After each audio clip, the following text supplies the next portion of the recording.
여러분 안녕하십니까? MTN 투데이입니다. 박근혜 대통령이 결국 파면됐습니다. 헌법재판소는 재판관 8인의 전원일치 의견으로 박 대통령의 탄핵을 결정했습니다. 탄핵 소추안이 헌재로 넘겨진 지 92일 만입니다. 네, 박 대통령은 헌정사상 최초로 탄핵을 당해 권좌에서 물러나는 비극의 주인공이 됐습니다. 좀 더 자세한 내용 권순우 기자와 함께 자세한 내용 들어보도록 하겠습니다. 예. 먼저 헌법재판소가 이번 탄핵을 인용하게 된 이유부터 설명을 해주시죠. 예, 이정미 헌법재판소장은 대통령의 위헌 위법 행위는 국민의 신임을 배반한 것이라면서 대통령의 탄핵 사유를 밝혔습니다. 우선 직접 들어보시죠. 재판관 전원의 일치된 의견으로 주문을 선고합니다. 주문, 피청구인 대통령 박근혜를 파면한다. 예, 헌재가 지적한 탄핵 소추 사유는 최순실의 국정농단을 박근혜 대통령이 용인하고 최순실의 이권 개입을 지원했다는 것입니다. 기밀에 해당하는 문서들을 최순실에게 전달하고 공적 업무에 영향을 미치도록 했으며 기업을 압박해 미르 K스포츠 재단을 설립하도록 하고 플레이그라운드, WK 등을 설립해서 이익을 취하는 데 박근혜 대통령이 도움을 줬다는 겁니다. 이정미 소장 대행은 박 대통령의 위헌, 위법 행위는 국민의 신임을 배반한 것이라며 헌법 수호 관점에서 용납할 수 없는 중대한 법 위반이라고 밝혔습니다. 헌재는 세월호 사태 당시 생명권을 보호하는 것은 대통령의 의무이기는 하지만 직무를 성실히 하지 않았다는 이유로 탄핵을 소추하는 것은 아니라고 판단했습니다. 네, 일단 탄핵 선고가 내려지면서 불확실성이 해소는 됐는데 아직도 혼란은 남아있는 것 같습니다. 좀 어떻습니까? 예, 탄핵 반대 집회 시위자들 사이에서 안타까운 사망 사고도 발생을 했습니다.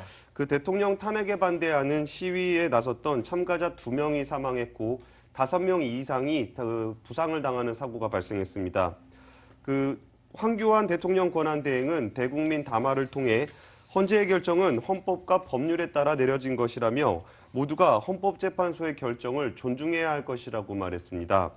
또 도저히 납득할 수 없는 분들도 계시겠지만 이제는 수용하고 갈등과 대립을 마무리해야 할 때라고 강조했습니다. 예. 금융시장의 혼란에 대한 우려들도 많이 있었습니다. 실제로 주문이 이제 낭독이 되는 순간에도 급등하기 좀 발표가 됐었고 앞으로도 우려가 나오고 있는데 이 부분에 대해서는 어떻게 대처가 되고 있습니까? 예, 말씀하신 대로 탄핵 선고가 이루어지는 중간에 코스피 지수가 크게 출렁이는 변동성이 확대가 됐었는데요.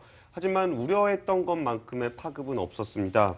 임종용 금융위원장은 임시 간부회의에서 일부에서 우려하는 위기는 없을 것이며 설사 시장 불안이 생겨도 이에 대응할 충분한 준비가 돼 있다고 말했습니다. 기획재정부와 한국은행, 금융당국은 24시간 비상대응 체계를 구축하기로 했습니다. 이주열 한국은행 총재도 3시에 임시 간부회의를 열고 국내 금융 외환시장이 탄핵 결정 이후에도 대체로 안정적인 모습을 보일 것이라고 밝혔습니다. 네, 자 그럼 청와대 반응도 궁금합니다. 현재 분위기 좀 어떻습니까? 예, 박 전 대통령은 한강욱 비서실장 등 참모 조직들을 만나서 드릴 말씀이 없다면서 말을 아낀 것으로 전해졌습니다. 네. 한강욱 비서실장과 청와대 수석비서관 등 참모들은 박 대통령의 삼성동 사저 복귀와 앞으로 대국민 입장 발표 여부 등을 논의하기 위해 회의를 열었지만 별다른 입장을 내놓지는 않았습니다. 청와대 직원들은 박 전 대통령의 복귀에 대비해서 삼성동 사저로 일부 짐을 옮긴 것으로 전해지고 있습니다. 박 전 대통령은 오늘 당장 사저로 옮기지는 않고 한류한다고 밝힘에 따라 주말쯤 이동할 것으로 보입니다. 네, 결국 헌정사상 최초입니다. 인용 결정 소식 좀 구체적으로 오늘 다뤄봤습니다. 권순우 기자와 함께했습니다. 수고했습니다. 예, 감사합니다.